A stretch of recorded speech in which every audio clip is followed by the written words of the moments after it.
Hello gorgeous people, how are you all doing today? I do hope you're well. I'm a bit chilly today. I've got my nice blankie on my knees. Yeah, it's already, get comfy Vivi, it's a really bright morning, but it's definitely getting chillier. I've got multiple layers on. What I need to do is get moving. So we're going to have a little bit of a chat. This morning is my morning, and then I think I'm just going to race off to the garden and get physical until the sun warms the flat up a bit. So, yes, a little catch up, because where to start? I'm going to talk about some more books, but I'm also going to talk about, what should we talk about first? I've got a couple of parcels. But one of them, where should I put my hanky? I haven't got my little coffee table next to me like I normally do. Okay, let's start with parcels. I want to say a thank you to Jilly. And look at so this was inside the little parcel. Isn't that adorable? I think it's been crocheted. Just a little embellishment. It put me in mind of French knitting. Do you remember French knitting? Didn't we all do? Oh, sorry, I should just say before I talk about French knitting. So Jilly, with a friend, was helping a friend do a bit of a clear out, and they found some odds and ends of some linens and wondered if I might be able to use them. Isn't that adorable, little daisies? Yes, certainly. I'm only showing you this one because I've got the others in to soak. But yeah, that reminded me of French knitting. Thank you, Jilly, because it was suddenly this whoosh of memory of, I think it must have been one summer down at my grandparents' in Dorset, and it must have been a rainy day, one of those kind of things of like, what do we do to entertain the kids? I don't know how old I was, maybe 6 or 7. So my granddad made for me a French knitting doll. Were they called knitting dolls or knitting bobbins? It was basically a big cotton reel that was empty, so it's got a hole down the middle, with 4 nails banged into the top. I'm sure loads of you know what I'm talking about with French knitting. And you sort of wound your wool in and around the little nails or pegs sticking up, and then I think you sort of lift it off and over, and basically what happened was you formed, and it came down through the cotton reel and out the other end, this sort of long wiggly worm of knitting. Happy days. It was one of those things where you'd spend ages making this long wiggly worm, and then you'd be like, what can I do with it? Of course you embellish things with it. So I did it again loads later on. I might even have been at university, but I had a bag, like a cloth bag, an over the body cloth bag with a big sort of flap closure. I was going to call it a lid. You don't have a lid on a bag, you know, a big flap on the outside, and used the French knitting to sort of make a sort of like flowery design on the flap. So you stitch the French knitting onto the bag. Anyway, that's what that reminded me of. It's not French knitting, but it reminded me, and it was like, oh, that's so cute. Now, I've got another parcel here, and it's got a bit of a tail to it, and it's my bad. And I sincerely hope Susie is watching, because, now, some of you have been watching for a while. You might remember 18 months ago, was it longer even? I'm not sure. At least 18 months, I would say. I had a parcel in the post, and as always, I said, you know, thank you, I'm so grateful. But it wasn't really my thing. So I did a bit of a swapsy with a friend. So this was the parcel. Do you remember? Microwavable rice. So I don't have a microwave, and I thought, well, I know, my friend does, we'll do a little swapsy. So that's what I did. So I gave these to her. Now I know now, because after that video there were tons of you saying you can still use microwavable rice even without a microwave. So my friend said thank you very much, and she put it on the top of one of her cupboards and sort of forgot about it for ages. And then back in, I don't know, March, April, earlier this year, she suddenly thought, that rice, she kind of clocked it on the top of the cupboard, and she was like, oh, yeah, that's that rice that Vivi gave me. I fancy a packet of that. Opened it to get a packet out. There isn't rice in this box. This box was merely the packaging that Susie used. So my friend called me up, messaged me to say, do you remember the rice, Vivi? And I said, oh my goodness, yes, that was ages ago, a year or so ago. She said, it's not rice. She said, I think it's a gift for you. She opened it up a little bit. She said, there's some sort of metal bug in there. I was like, okay, right, I'll pop over and collect it.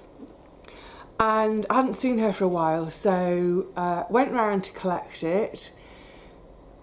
But the day I went round is the day she let me know that she was pregnant. I was like, oh my goodness. So as you can imagine, I completely forgot about this because we got yakking about the pregnancy. Anyway, long story short, all the intervening meetups we've had for me to go around, I mean, she lives local. It's ridiculous. I pop round to collect it and we end up yapping about other stuff and then I forget. But anyway, last week I messaged and I said, I'd like to see you anyway, but I really need to collect that parcel. So this time when I come round, will you put it by the door? So as soon as I come in, I will put it on my lap so that as we sit and natter, lots and lots of baby talk, I won't forget it. So I didn't this time. So it's a long, long overdue thank you to Susie, because inside,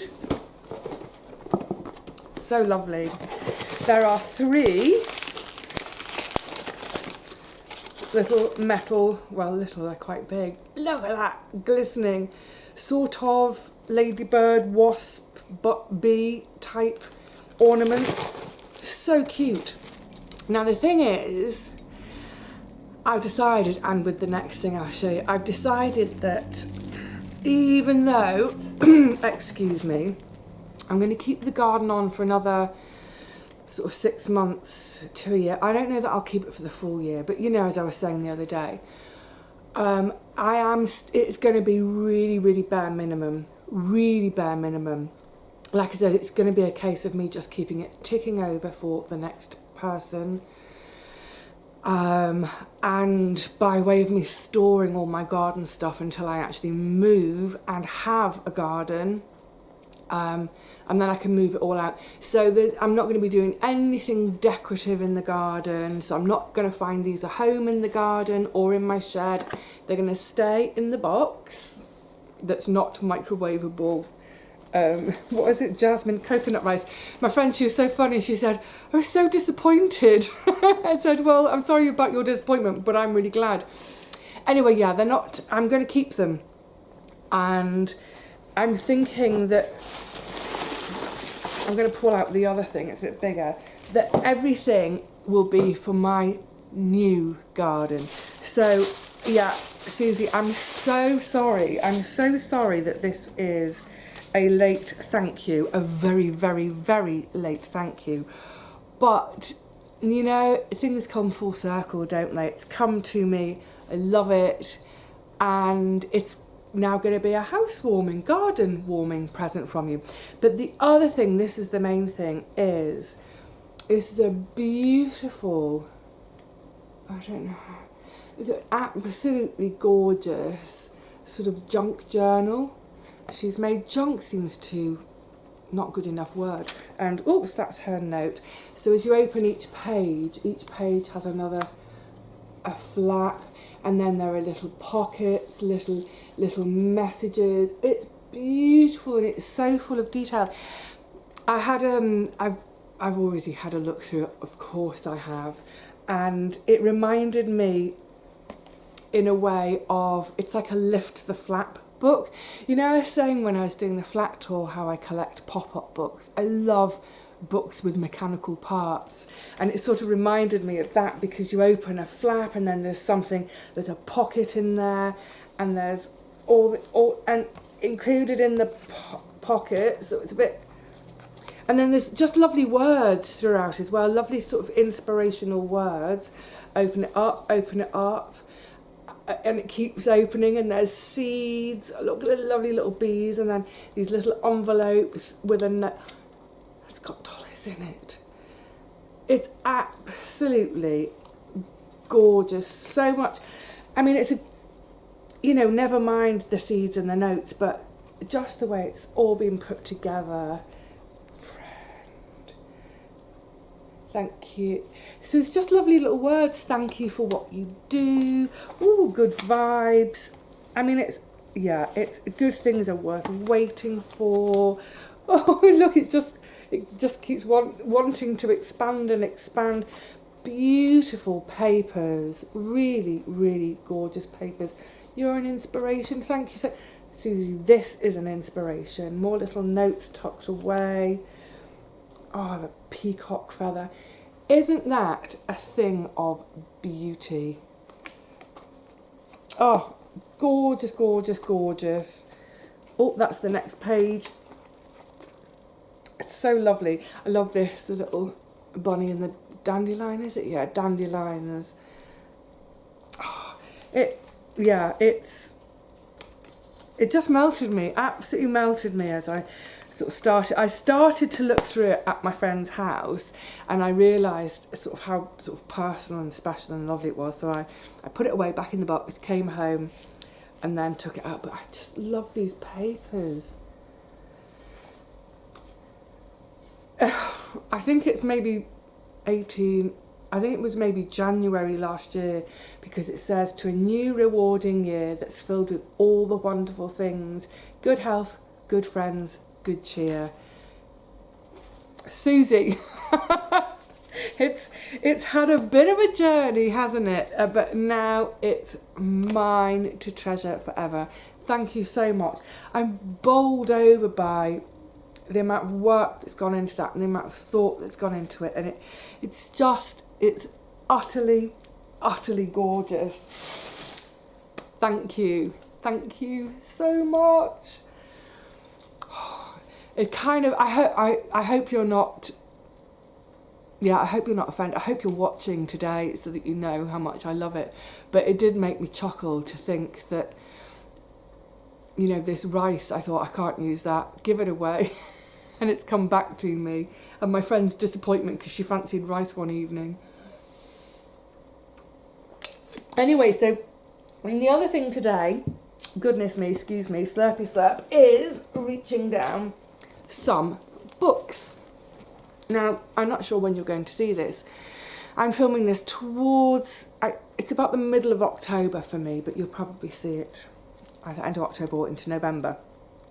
And it's coincidentally, it's Black History Month in the UK. I don't know if it happens globally. It's kind of odd. I never know quite how I feel about Black History Month, because I think, well, Black history is every day, isn't it? In the same way that I feel a bit odd about International Women's Day. Do we need a day? Do we need a day to acknowledge women? You know, so I mean, anyway, you might remember also in another video, I was mentioning how, I think it was 2 years ago, I think it was in the very beginning of the pandemic and the lockdown in that first year, one of the locals within our local Facebook group for Black History Month gave us a black writer per day. And it was fantastic. So a précis of the book, and then sort of putting it into an historical context of when the book came out, where the book came out, the significance, all that sort of thing.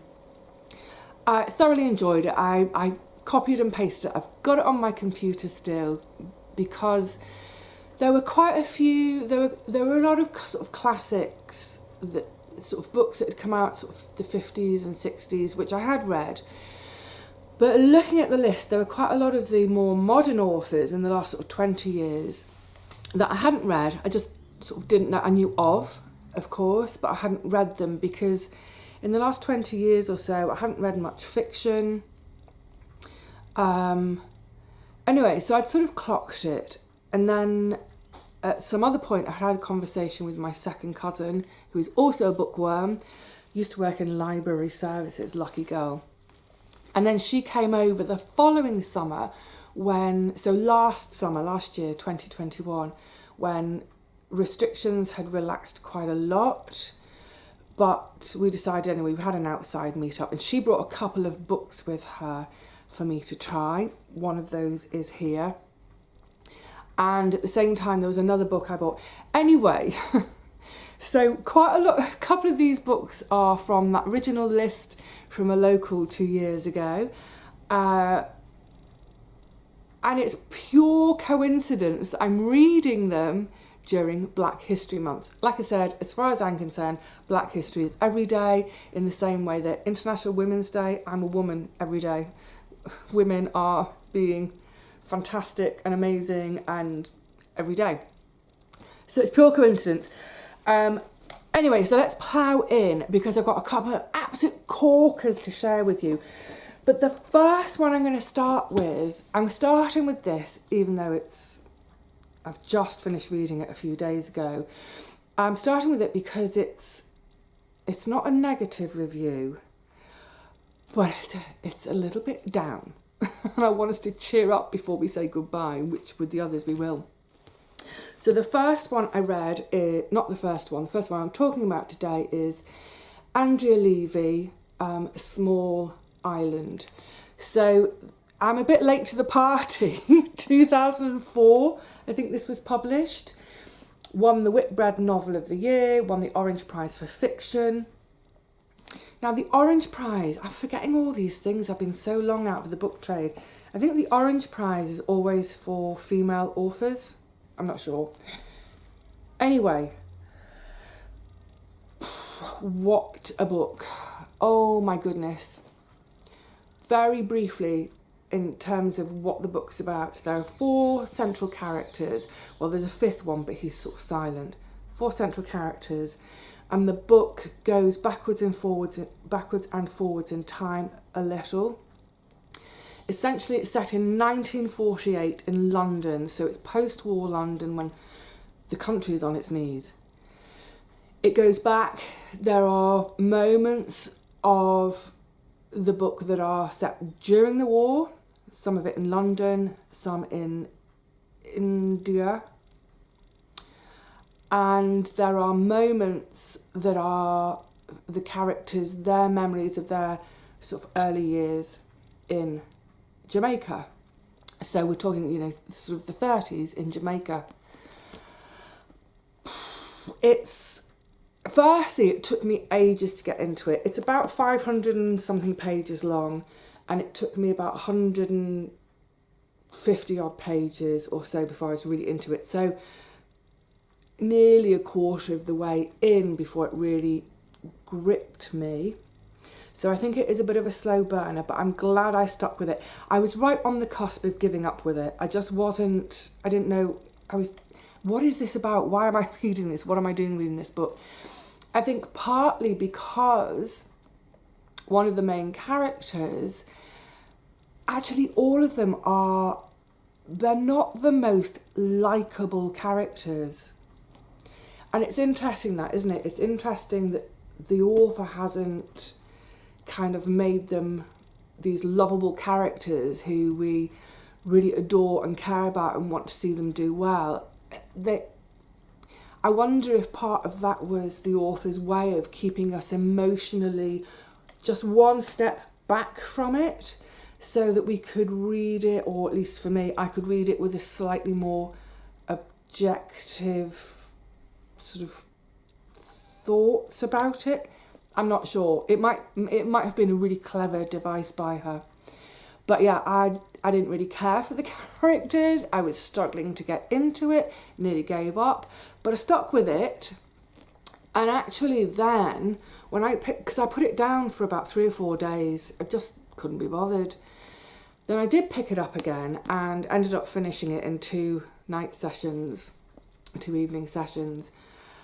And I loved it, but it's a hard book. It's a really hard book to read. I don't mean because there's big words, because I know quite a lot of big words. I mean the subject matter. It's really hard. there's all the war stuff, and that's hard to read, obviously. But it's obviously it's about race. It's about that huge moment of change in Britain of the first of the Windrush generation. That's basically what it's about. These two Jamaicans who arrive in England full of hope. It's their dream to come to England. One of the guys has served in the RAF. He served, as he sees it, for his mother country during the war. And as long as he's in that blue uniform, there's some respect. But what happens afterwards when they come to the UK as civvies in 1948? And you know what? It's not pretty. I'm going to get upset. It's not pretty. I found it really upsetting. It's a powerful book from that point of view. Right to the end, within the last 10 pages or so, there's a little upturn in hope. There's a little bit of hope at the end of the book, and by the end of it, I thought, thank God that Vivi has done that for us, because otherwise I would have thought this is such a bleak read, such a depressing, bleak read. But that little bit of hope at the end, brilliant. So I would say, you know what, I highly recommend it, actually, despite that. I think it's a book that I think everybody in the UK should read it, frankly.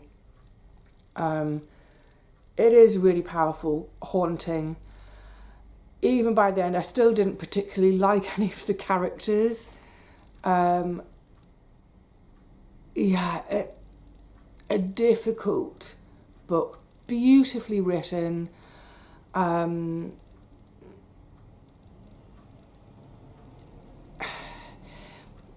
I'm trying to figure how to say it. It was really, really, really absorbing. Normally for a work of fiction, we become absorbed because we're so invested in the characters. And like I said, I just wasn't really invested in the characters.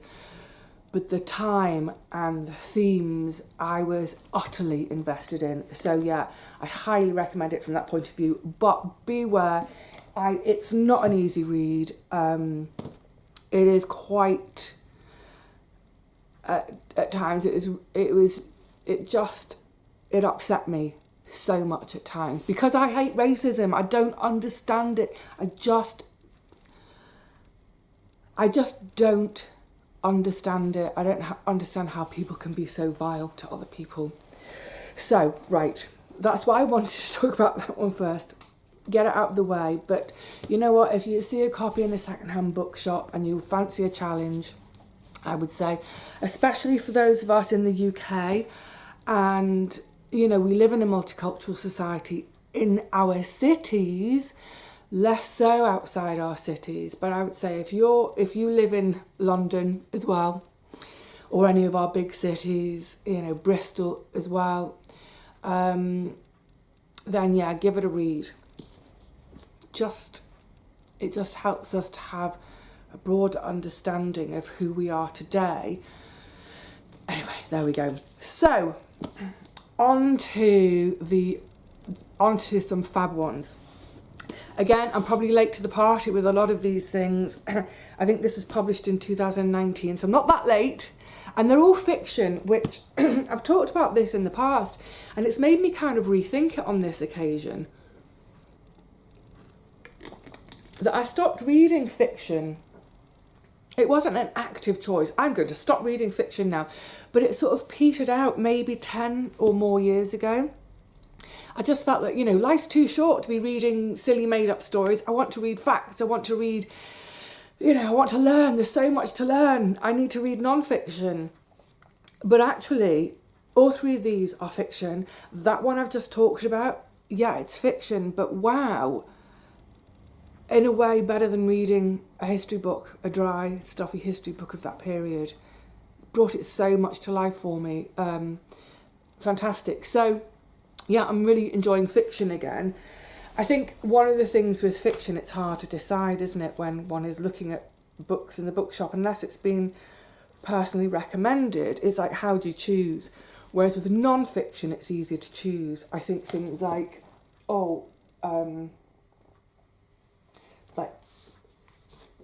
that I bought a while ago because of the title Salt on Your Tongue, and it's all about women and swimming and yeah, so women and swimming, you know, it's a kind of a no-brainer. I'll give it a go, but I think fiction's a bit harder. Anyway, these are fiction and I've loved them. So the first one, or should I say the second after Andrea Levy, is Where the Crawdads Sing. I loved it. Oh my goodness, what a great book. Interestingly, it's another one that it hops back and forwards in time. The structure is brilliant. I didn't get it at first. It took about 40 or 50 pages to get into it. Again, it's a cast of, well, the central character, the Marsh girl. It's set in South Carolina? No, sorry, North Carolina. It's the story of one girl, and as she becomes a woman. So we jump back in time to when she's a little girl, and how this, again, it sounds pretty awful, but how this awful, calamitous start to her life begins, and she's very much an outsider. So it's interesting. She's not black, but the town, the nearest town. So in a way, it's sort of like a continuation of my Black History Month reading, accidental.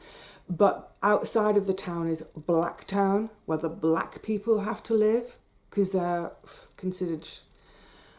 But she lives even further out in the marsh. She's the lowest of the low. So it's a dreadful start, pretty depressing. But all the way I felt there was some kind of hope bubbling away. So I stuck with it. When we jump forward in time to 1969 is the most modern it gets to.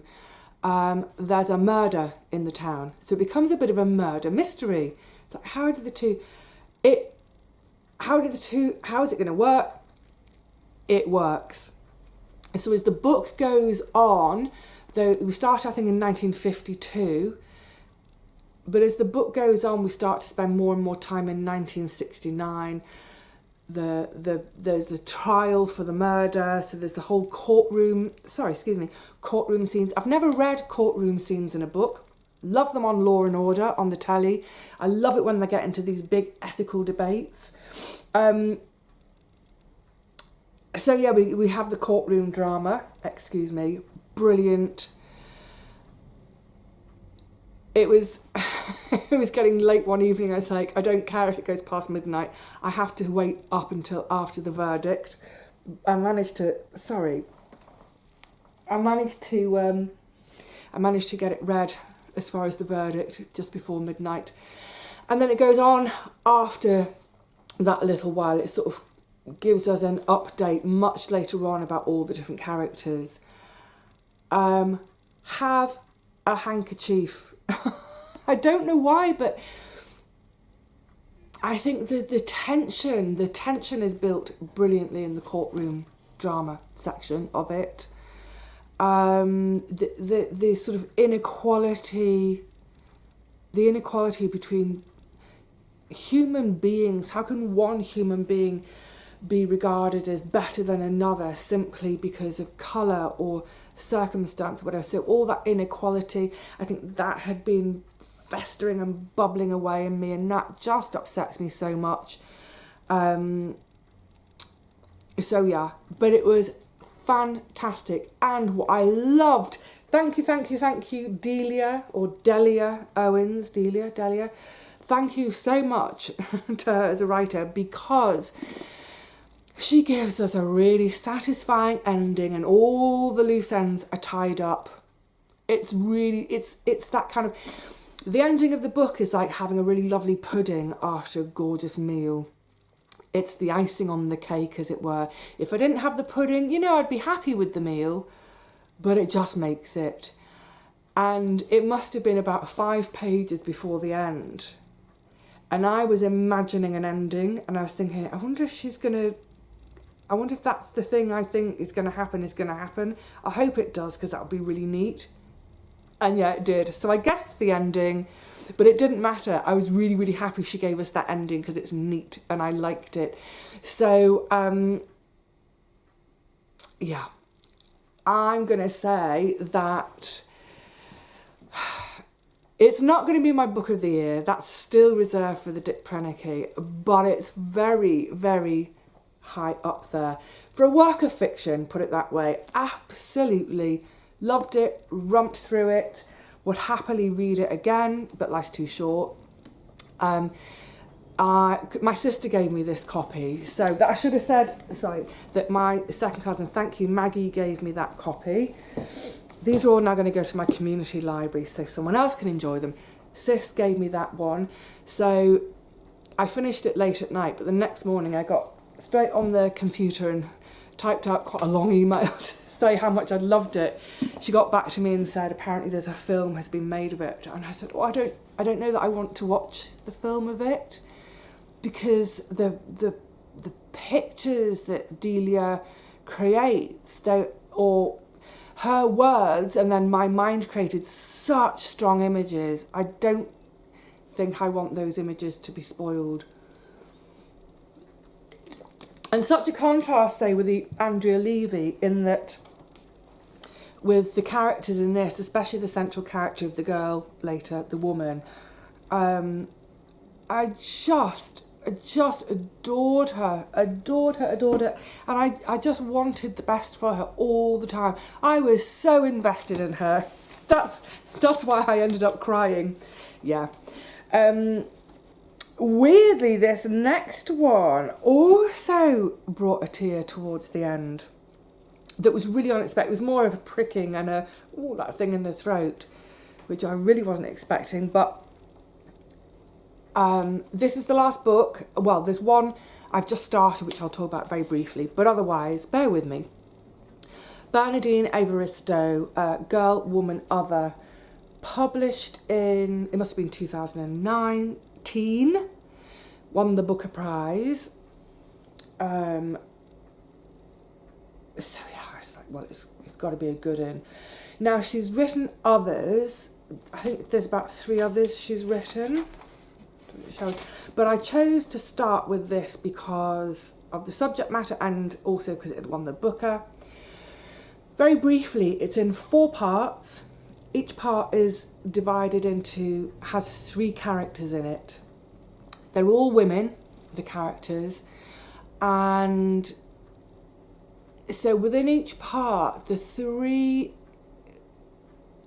characters, they have a connection somehow. It might be a mother-daughter connection, it might be a friend and her best friend, it might be a lass, it might be her teacher, it might be the teacher and her cleaner, and then we realise, oh, that woman's cleaner is actually the mother of one of the other characters in the book. That sounds really convoluted and complicated. It's not when you're reading it. It's very clear who all these different women are.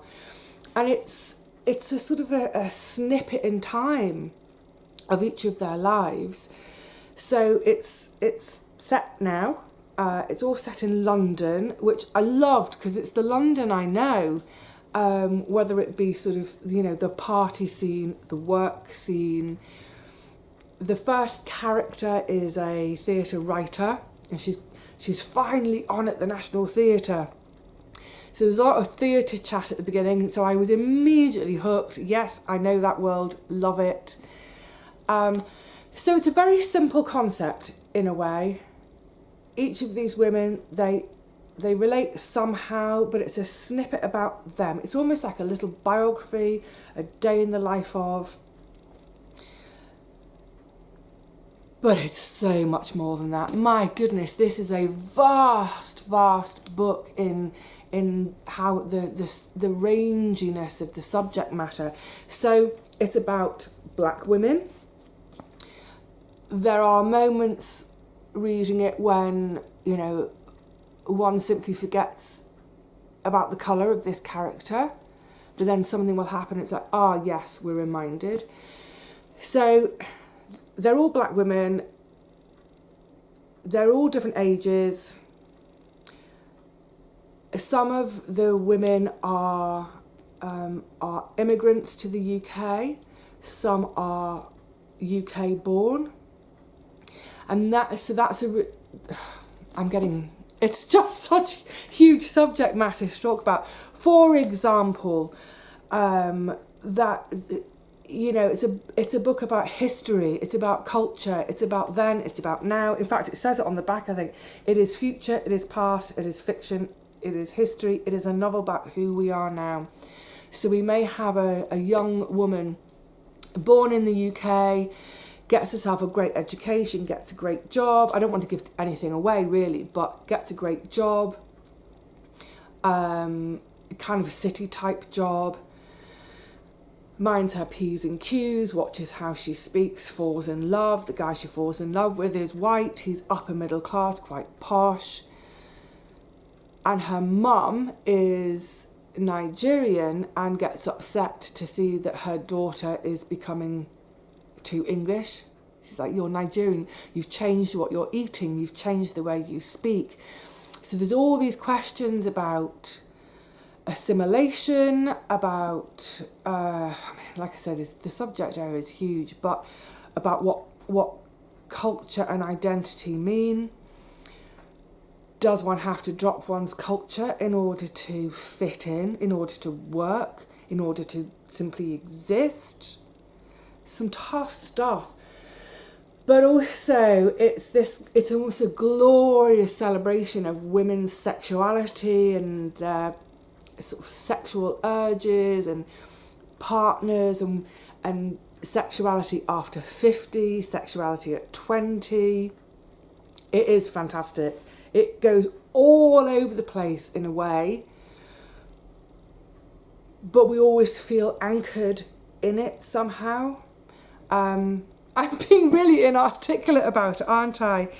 It's cheeky, it's naughty, it's shocking at times, it's painful and difficult at times, but it's blooming glorious. I loved it. So far, I'm going to say this year, these are my joint runners-up to Dick Prennicate being my book of the year. This one might even nudge Dick Prennicate off the top shelf.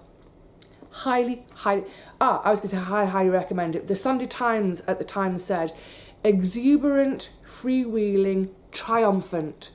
A big, bold, sexy book that cracks open a world that needs to be known. You know, and that's the thing. I think I've got loads of black friends. I've had black friends all, you know, over the years. I live, especially in my part of London, I live in a really, really mixed area, but there's a huge black community where I live.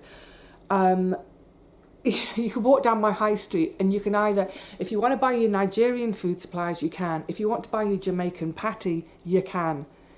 It's a glorious riot of everything. Likewise, if you want to buy a Romanian loaf of bread or a Polish loaf of bread or a Turkish loaf of bread, you can. I love it. That's one of the reasons I love this area so much and want to stay, because it is this riot of culture. I love it. So I think one of the reasons I wanted to read and loved reading this is the town I know, this is the community I know, but now I know it so much better. Loved it. I feel a bit emotional, but happy emotional, because it's an absolute cracker. Do give it a read. So, right, I've been yapping for ages again, haven't I? So, as I mentioned when I was reading the Dick, there's always a thread through my books. This was an unintentional thread, and it certainly was unintentional that it happened to be Black History Month. It's just the way the reading has gone. So I'm finishing off this little tranche of books because I think I really want to read some books about the sea next. I feel this need to have some... I think what it is I've been very urban. The reading has been very, very urban. I need to get back to nature, the countryside, the sea in particular. But I'm just finishing off with, yay, finally! So I was telling that story the other day about how this has been 4 years in the making, me reading Michelle. Oh my goodness, I love it. I love her. I knew I was going to love it. A huge fan of the Obamas. Honestly, I have a crush on both of them. I have a recurring dream. Oh my God. Yeah, I'm going to tell you. I have a recurring dream. It's been a recurring dream for the last, I don't know, 5 or 6 years. I have this recurring dream where the Obamas come to Britain and we make them joint prime ministers over here. So they start running Britain. Oh, God. Oh, Obamas, if you're listening, obviously Michelle watches me all the time. Please come over here and run the country. Anyway, so yeah, I've got a huge crush on both of them. A huge amount of respect. I knew I was going to love this, but oh my goodness. It's about 400 pages long. Yesterday evening, I'm on page 110. I just started it last night. You see where my bookmark is. I'm racing through it. Her writing is very succinct, very simple, to the point, but it's so full of warmth and love for place, love for people. So the section I've read at the moment is it's her childhood and right through her education to leaving Princeton and getting her first job. So I think she's about 25 now. So it's very much home, school friends, university. And as I said, everything is very succinct and to the point, but I can see everything so clearly. It's so vivid. But the main thing, like I said, that comes through is just warmth and love and a sort of quiet dignity. And I think this is something that I always felt about her whenever I watched her speak. This sense of grace and dignity despite all the muck that's being thrown, all the nastiness that's out there. She just had this quiet strength. It's beautiful, it's mesmerising, I find. And that so comes through in her writing. It's lovely, absolutely wonderful, loving it. Last night, it was 5 to midnight, so you know on this new, you have to turn the light off by midnight. I was so tempted to go on, however I didn't, because the point I got to, and I squealed out loud. I squealed out loud like a blooming teenager. The big up to last night is the first kiss with Barack. It was a long time coming. I sat in bed and I was going, yay, they kissed. Anyway, yeah. Oh, silly giddy me. I can't wait to carry on with it tonight. In bed with the Obamas. What could be better? So, like I said, I've only read a quarter of it. And so far, I'm going to say, again, I highly, highly recommend it. Actually, all the books I've read in this last tranche, there we go. All of them, I highly recommend all of them for very different reasons.